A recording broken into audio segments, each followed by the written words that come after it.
it's Huda here. Today in this video I will gonna show you how switch statement work in C++.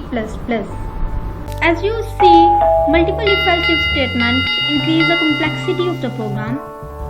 So here, to reduce the complexity, switch statement is used. It is basically a good alternative of nested if-else. So get started.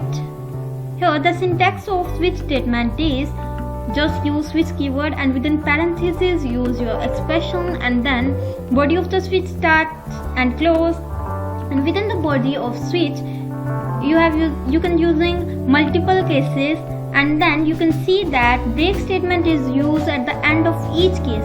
It is basically used to exit from a switch body when any one case become true.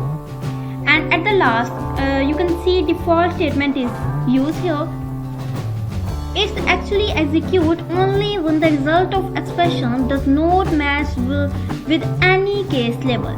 So guys, here take an example of input a character from a user and checks whether it's a vowel or consonant.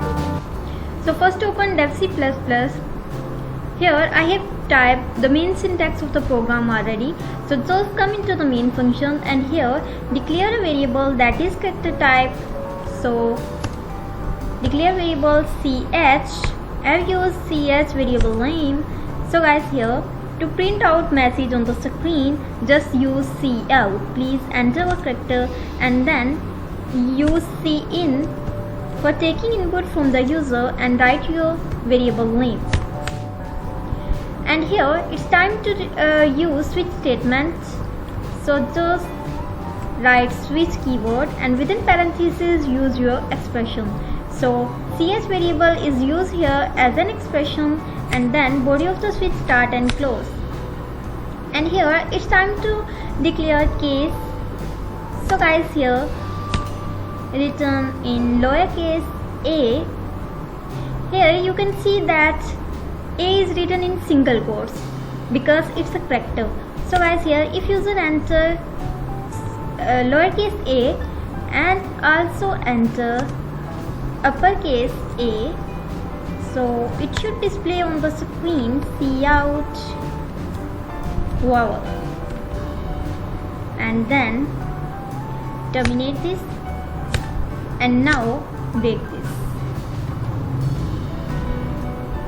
So guys, I will just copy this and now paste this. So change into E, lowercase e, and now uppercase E. Again paste this and change into I and uppercase I. Again paste this and change into lowercase o and uppercase O. So guys, here again paste this and change into lowercase u and uppercase u.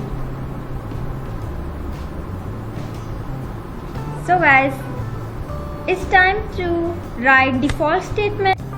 So just type default keyword here, default, and then colon, and now cout you enter consonant. Now save this program and click on compile and run, and you can see the output on your screen. Enter a character. I'm going to enter U, and now you can see that it prints vowel on the screen. So again run this. So guys, now I will enter Y, and you can see that it print on the screen you enter consonant. So guys, I hope this small video will really help you. If you like the video, then click on like button, subscribe button and share button. If you have any query, then comments below. I will see you guys in the next video. Allah Hafiz.